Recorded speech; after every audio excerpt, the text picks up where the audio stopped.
అందరికీ నమస్కారం. ముఖ్యంగా హైదరాబాద్ సెంట్రల్ యూనివర్సిటీలోని 400 ఎకరాల భూమి అనేది చాలా వివాదాస్పదంగా మారింది.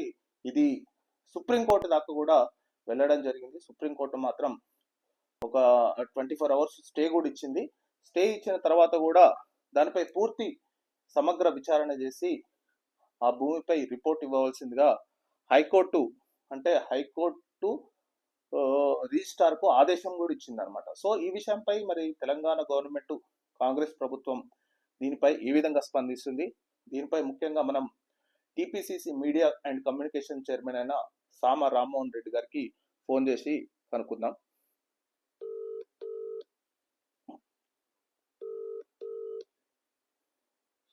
హలో.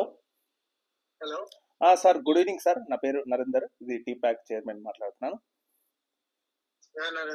సార్. ముఖ్యంగా హైదరాబాద్ సెంట్రల్ యూనివర్సిటీ భూ వివాదం అనేది మీకు అందరికీ తెలిసిందే. మీరు చాలా డిఫెండ్ చేస్తున్నారు గవర్నమెంట్ తరఫున, కానీ ఇది సుప్రీంకోర్టు దాకా కూడా వెళ్ళడం జరిగింది. సుప్రీంకోర్టు మాత్రం అది ఆల్రెడీ హైకోర్టుకు పూర్తిగా సమగ్ర విచారణ చేపి రిపోర్ట్ ఇవ్వమని అంది. కానీ అంతకుముందే హైకోర్టు ఇవి ప్రభుత్వ భూములే అని చెప్పి కోర్టు కూడా తీర్పు కూడా ఇచ్చింది సార్. సో మరి దీనిపై మళ్ళీ సుప్రీంకోర్టు ఇవ్వడం అనేది ఒక ఇంత ఆశ్చర్యకరం వేసింది.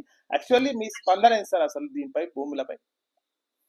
ఇప్పుడు ఇది ప్రభుత్వ భూమి అనేటటువంటిది స్పష్టం. అయితే ప్రభుత్వ భూమి అయినప్పుడు కూడా అదొక 20 సంవత్సరాలు 18 సంవత్సరాల తల్లి పడా ఉంది కదా. పూర్వం భూములు అయినప్పటికీ కూడా అవో ఏవో చెట్లు అవో ఏవో వస్తాయి కదా.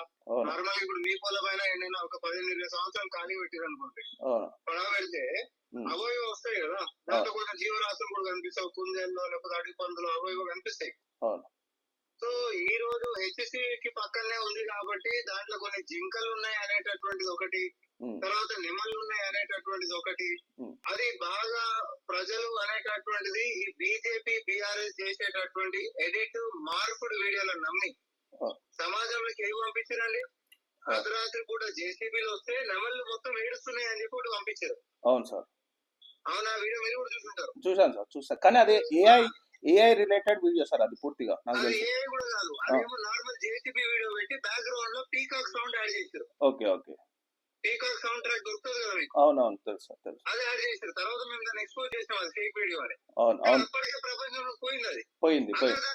అందరు దాన్ని నమ్మి అరే నిజంగానే నెమళ్ళు మొత్తం ఎంత గట్టిగా అరుస్తున్నాయి చూడండి జేసీబీలు పనిచేస్తుంటే అని. అవునవును సార్. తర్వాత మొదటి రోజు బీఆర్ఎస్ బీజేపీ ఇద్దరు కలిసి సోషల్ మీడియాలో ఒక జింకను చంపారు. ఆ జింక ఈడనే చచ్చిపోయింది అని చెప్తారు. తర్వాత అందరు డిలీట్ చేశారు. ఏంటి అని అది ఫేక్ న్యూస్ అని చెప్పి కేసులు అయితే అని చెప్పి. అది ఇక్కడ జింక కాదు, ఇక్కడ ప్రాంతం కాదు. Media persons on social media వాళ్ళ అఫీషియల్ ట్విట్టర్ హ్యాండిల్స్ లో క్షమాపణలు చెప్పినటువంటి ఒకసారి గుర్తు చేస్తా ఉన్నాం.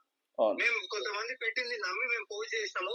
వాస్తవానికి మేము ఆథెంటిక్ గా మేము చెక్ చేసుకోవాల్సిన బాధ్యత ఉండే, కానీ చేయకుండా మేము పెట్టినందుకు క్షమాపణలు చెప్తున్నాం అని చెప్పి అఫీషియల్ గా మళ్ళీ ట్విట్టర్ హ్యాండిల్స్ వల్ల పాతది డిలీట్ చేసి క్షమాపణలు పెట్టారు. మేము అవి కూడా పోస్టులు చేసినాం. ఇంకొకరైతే ఒక అడుగు ముంగడి పోయి మొత్తం ఆ విశాఖపట్నం అడవుల్లో ఉంటున్నటువంటి జింకల గుంపు వీడియోని అది ఇక్కడ హెచ్సియులోనే రాత్రి కూడా జింకల గుంపు అని చెప్పి బీఆర్ఎస్ హ్యాండిల్స్ పెట్టినాయి మళ్ళా.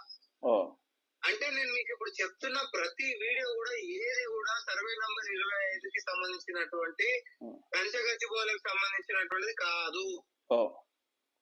ప్రజలని ఎంతసేపు అక్కడ ఏదో జంతువులు జీవరాశులు మొత్తం అన్యాయం అయిపోతున్నట్టు ఒక ఫేక్ ప్రాపగాండా, ఒక పవర్ ఏందనేటటువంటిది ఈ రోజు మనం స్పష్టంగా చూస్తున్నాం. అవును సార్. అట్లనే కదా ఒక మంచోని చెడుని కూడా చేసి చంపేసేస్తారు, లేకపోతే ఒక చెడుని మంచోని చేసి రాజుని చేస్తారు. అవును సార్. అది ఇంకొకటి సార్, ఒకటి పోడు భూములపై బీఆర్ఎస్ గవర్నమెంట్ ఉన్నప్పుడు పోడు భూములపై గిరిజనులపై ఎంతో ఆకృతాలు చేసిన అప్పటి బీఆర్ఎస్ గవర్నమెంట్ పై ఆ పొడు భూములను గుంజుకొని ఆ భూములను తెగనమ్ముకున్న అప్పటి గవర్నమెంట్ ఇప్పుడు ఈ విధంగా ఈ భూములపై మాట్లాడే అర్హత ఉంటదంట సార్? అసలు ఏ రకంగా వాళ్ళకి అర్హత ఉందండి? ఇప్పుడు నేను దూరం కూడా పోను. అసలు ఇందాక మీరు అన్నటువంటి ప్రశ్న హైకోర్టు మళ్ళీ ఎందుకు చూస్తుంది అని అంటే, భూమి ప్రభుత్వాన్ని అని చెప్పారు కానీ అలా జీవరాశులు ఉన్నాయి, వీళ్ళు మొత్తం చెట్లని కొట్టేసేస్తారు, జీవరాశులు మొత్తం చచ్చిపోతున్నాయి అని ఫిర్యాదు చేశారు. వాస్తవాలు ఏంటనేటటువంటిది సమీక్షించాలి కదా కోర్టు. ఇంకోటి అటవీ భూమి అని పదే చెప్తా ఉన్నారు. ఇప్పుడు మీరు నేను అడవి భూమి అనగానే నడవదు కదా అట్లా. అది ఏం పొలము? పొలంబోకు పొలం అది రెవెన్యూ రికార్డుల ప్రకారము. ఇప్పుడు నువ్వు పొలం కొన్నా పట్టా పొలమా పొలంబోకు పొలమా అసైన్డ్ ల్యాండ్ ఏంది అనేటటువంటిది మనకి దేని ద్వారా తెలుస్తుంది? వాట్ ఈస్ ద సోర్స్ అంటే రెవెన్యూ రికార్డులే కదా. అవును సార్. అది అడివి ఉంటే అడివి అని చెప్పి ఉంటది దాంట్లో. అవును సార్. ఇది అడవికి సంబంధించినటువంటిది కానే కాదు. అయితే ఇంకొక విషయం ఏంటంటే ఇది 2004లోనే మన రాష్ట్ర ప్రభుత్వం అంటే అప్పుడు చంద్రబాబు నాయుడు ఉండే ముఖ్యమంత్రి. అవును సార్. ఇది ఫస్ట్ 2003లో ఒకరికి ఇచ్చేటటువంటి ఆలోచన చేశారు. 2004లో ఎస్యూకించి 534 ఎకరాల 28 గుంటలు తీసుకుంటాం. అవును. ఓకే, ఇది సర్వే నెంబర్ 25లో. Okay sir. అయితే హెచ్సియుకేమో 35-36 సర్వే నెంబర్లో 397.17 గుంటలు ఇచ్చారు. 397 ఎకరాల 17 గుంటలు. అవును సార్.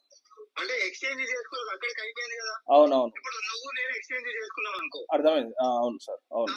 ఇక నా దాంట్లో పంచాలి. ఇప్పుడు ప్రభుత్వంకి ఏదైతే ఎస్యూ నుంచి తీసుకున్నానో ఈ 400 ఎకరాలు అనేటటువంటిది ఆ రోజు ఒక ప్రైవేట్ వాడికి ఇస్తే ఆ ప్రైవేట్ వాడు చెప్పిన పని చేయకపోతే అప్పుడు సేల్ డీడ్లు చేసినాడు చంద్రబాబు నాయుడు ఉన్నప్పుడు. అవును సార్.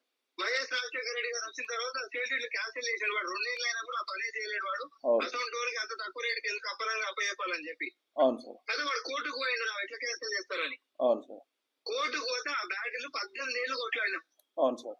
రాష్ట్ర సర్కార్ అది వైఎస్ఆర్ గారైనా రోషయ్య గారైనా కిరణ్ కుమార్ రెడ్డి గారైనా లేకపోతే కేసీఆర్ కూడా ఆఖరికి గత 10 సంవత్సరాల కోర్టులో ఈ వ్యవహారం నడిచినప్పుడు ఇది ప్రభుత్వ భూమి అని వాదించారు. అవును. కానీ ఈ రోజు కేవలం రాజకీయం కోసం కాంగ్రెస్ పార్టీ చేస్తున్నటువంటి పనులని అడ్డుకోవాలని చెప్పి కుట్రలు పని అది ఎస్యూ ల్యాండ్ అని అంటారండి నోటి మాటకి. రెవెన్యూ రికార్డులు కదా కావాలి. అవును సార్. ఇది హైకోర్టు ఆల్రెడీ తీర్పు కూడా ఇచ్చింది. ఇది పూర్తిగా గవర్నమెంట్ భూమే, దీనిపై మీరు ఆక్యుపై చేసుకోవచ్చు అంటేనే గవర్నమెంట్ టీజీఐఎస్సికి అది ఇచ్చింది అనమాట. టీజీఐఎస్సికి వాళ్ళు ఇప్పుడు అక్కడికి వచ్చిన తర్వాత ప్రభుత్వ భూమి అని చెప్పి 18 ఏళ్ళు కొట్లాడితే వాడు సుప్రీంకోర్టు కూడా పోయింది. హైకోర్టులో మన ఫేవర్ వచ్చింది. అవును. 2024 మళ్ళీ వాడు సుప్రీంకోర్టు కూడా పోయింది ప్రైవేట్ వాడు. ఆ సుప్రీంకోర్టు ఆడ కూడా మనం కొట్లాడినాం. రేవంత్ రెడ్డి గారి సర్కారు కొట్లాడి ఆడ గెలిచాం. గెలిచిన తర్వాత రెవెన్యూ అధికారులని ఆడ పంచనామా చేపిస్తే అక్కడ ఎవరు కూడా ఎంక్రోచ్మెంట్స్ ఏం కాలేవు, వేరే వాళ్ళు పొజిషన్లలో కూడా లేరు. ఇది 100కి 100 రూపాయలు మన పొజిషన్లోనే ఉంది అని చెప్పిన తర్వాత టీజీఐఎన్సీకి 75 కోట్లకి ఎకరం లెక్క. నేను మళ్ళీ రేటు కూడా చెప్తున్నా. 75 కోట్లకి ఎకరం లెక్క అది ఆప్షన్ కి సిద్ధమని చెప్పి ముందుకు పోయింది. టీజీఐసీకి ఇచ్చినా మనం. రాష్ట్ర సర్కార్ నుంచి టీజీఐసీకి అక్కడ నుంచి ఆప్షన్ కి పోతుంది. దేనికి ఆప్షన్ కి పోతుంది? ఇది చర్చ జరగాలి. ఐటీ సెక్టార్ ఇప్పుడు మల్టీనేషనల్ కంపెనీలు మొత్తం మనకి రావాలి. వాళ్ళ ఆదాయ సహాయాలు కట్టుకోవాలి. దాంట్లో లక్షలాది తెలంగాణ ఉపాధికి అంటే ఒక 50,000 నుంచి మొదలు పెట్టుకుంటే 5 లక్షల వరకు రెవెన్యూనేమో 50,000 కోట్ల వరకు రెవెన్యూకి అవుతుంది. అది ఒక 5 లక్షల మంది వరకు ప్రత్యక్షంగానో పరోక్షంగానో కొలువులు వచ్చేటటువంటి అవకాశం ఉన్నటువంటి ప్రాజెక్టు. ఇంకోటి అమ్ముతున్నాం, కేటాయింపు చేస్తలేం కదా. ఇప్పుడు వీళ్ళ లెక్క 800 కోట్ల రూపాయలు 100 కోట్లకి కట్టబెట్టుడు లేకపోతే వాళ్ళే పంచుకొని తినడు లాంటివి చేస్తలేం కదా. లేకపోతే పార్టీ ఆఫీసుల కోసం 100 కోట్ల భూమిని పార్టీ ఆఫీస్ కోసం కేటాయించుకుంటుంది కాదు కదా ఇది. సో ఇవన్నీ ఏంటిది అని అంటే వాళ్ళకి బీఆర్ఎస్ వాళ్ళకి వాస్తవం చెప్పాలంటే అబ్బా మళ్ళీ ఇటు అధికారంలోకి వస్తుందంటే దీన్ని కరగనాలు చూసారు. ఇది మొత్తం వాళ్ళ దోస్తులు అంతా చుట్టుముట్టు బిల్డర్లు వాళ్ళు మొత్తం అందరూ కలిసి దీన్ని కొట్టేద్దామని చెప్పి చూసారు. అయితే రేవంత్ రెడ్డి గారు ఆప్షన్ కి తీసుకొని పోయి రేపు పొద్దున కంపెనీలు వస్తే ప్రతి సంవత్సరం పన్నులు కట్టడానికి పన్నులు కూడా కడతాడు కదా. మనలో కొలువులు కూడా వస్తాయి కదా. మళ్ళీ ఇప్పుడు పైసలు కూడా వస్తాయి కదా. అండ్ అమ్ముతుంది ఏం ల్యాండ్ అంటే పూర్వం ల్యాండ్. అది అడివా. ఇప్పుడు ఇంత సోషల్ మీడియా మాధ్యమాల్లో ఈ వీడియోలు ఇవన్నీ ఏంటి అంటే ప్రజావాద్యం వేసినప్పుడు కోర్టు ఏమంటారు అంటే జంతువులు ఉన్నాయంటారు, తర్వాత పెద్ద పెద్ద చెట్లు ఉన్నాయంటారు. వీళ్ళందరూ ఏం చేస్తారు దాని రిపోర్ట్ అని చెప్పి ఇక్కడ హైకోర్టులో వేస్తే విచారణ జరుగుతుంది. పైన కూడా అమికస్ క్యూరే అంటే ఫ్రెండ్లీగా వాళ్ళు ఓవరాల్ గా ఒకటి ఇచ్చినప్పుడు సుప్రీం కోర్టు దాని రిపోర్ట్ తెప్పించుకోవాలి అని చెప్పేసి అడిగింది అనమాట ఈరోజు.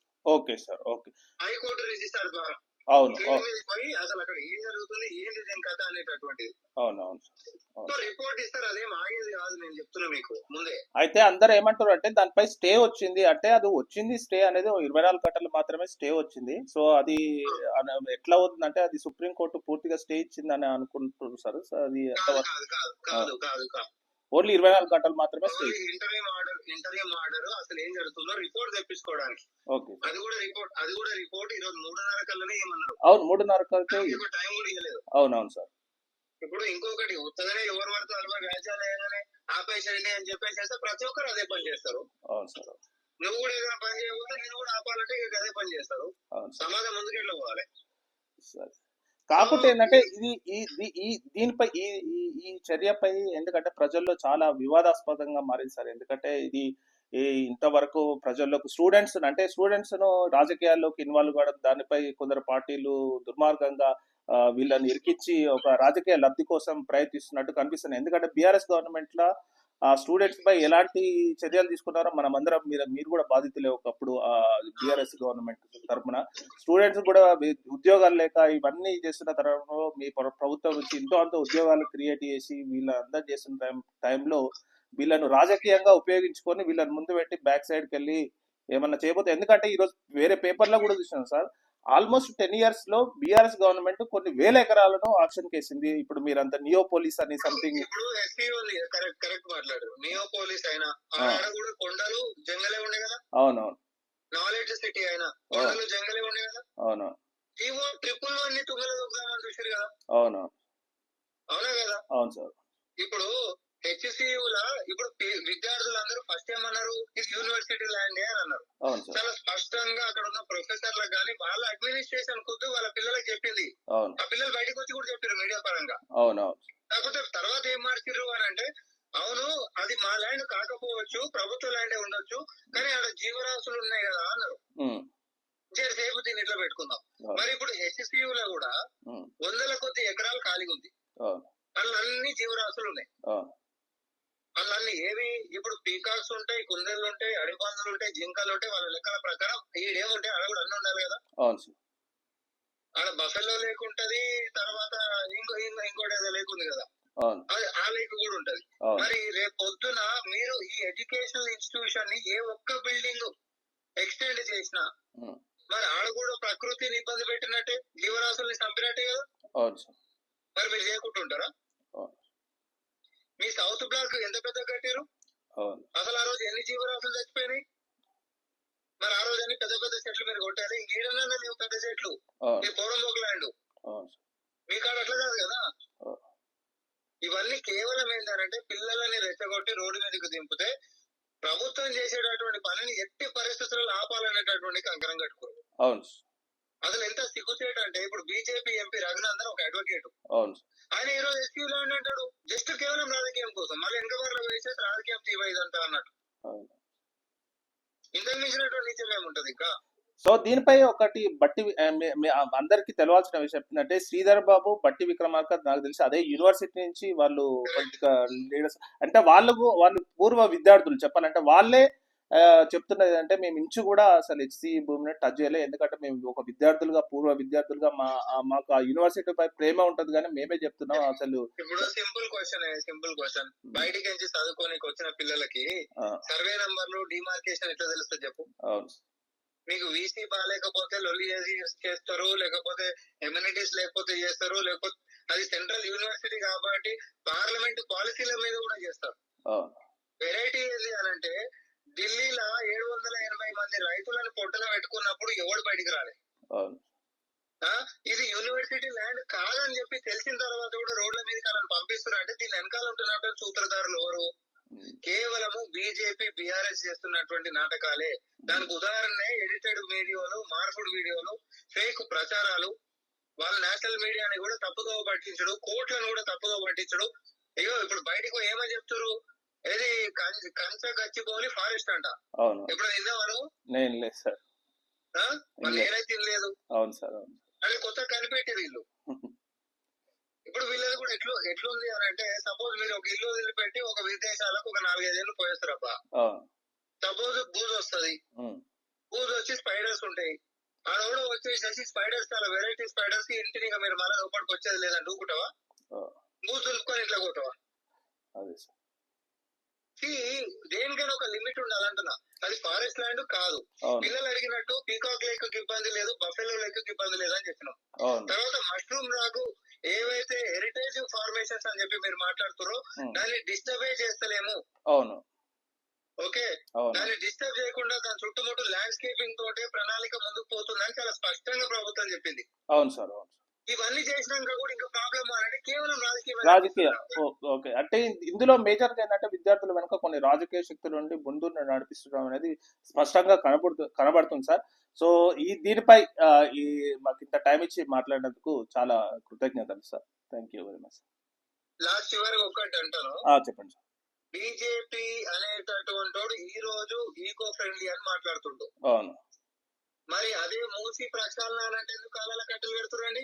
అవును. చెట్లను కాపాడాలి, జంతువులను కాపాడాలి అంటారు. ఆడ పీకాక్ లేకపోతుంది, బఫెల్లో లేకపోతుంది అని బీఆర్ఎస్ వాడు అంటాడు. మరి హైడ్రాకి ఎందుకు అడ్డం పడుతున్నావు? హైడ్రా ఉన్నదే చెరువులను సంరక్షించడానికి కదా. ఆడేమో అన్యాయం అయిపోతుంది, రియల్ ఎస్టేట్ పడిపోతుంది అని అంటావు. ఇక్కడ రియల్ ఎస్టేట్ పెంచడానికి పోరంబోక్ ల్యాండ్ లో వచ్చి లేఅవుట్ చేద్దాము, మనము ఏమంటారు పిల్లల కొలువులు వస్తాయి, తర్వాత మనకు పనులు వస్తాయని అంటే బీఆర్ఎస్ కూడా అడ్డం పడతాడు. వీళ్ళ ద్వంద్వ వైఖరి ఏంటిది?